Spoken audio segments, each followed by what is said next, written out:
Today we're going to show you how to deal with those pesky oil leaks coming from the lower valve covers on your 914.6 or 914.6 conversion car with these factory updated turbo valve covers.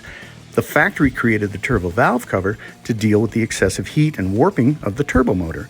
It's ideal for resolving the issues on all 911 derived lower valve covers. The turbo valve covers have deep fins that help prevent flex and warping.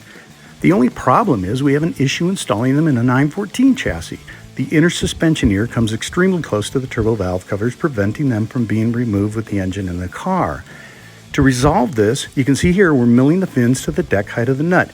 This still retains the strength of the fin valve cover, but gives us the clearance needed to adjust the exhaust valves with the engine still in the car.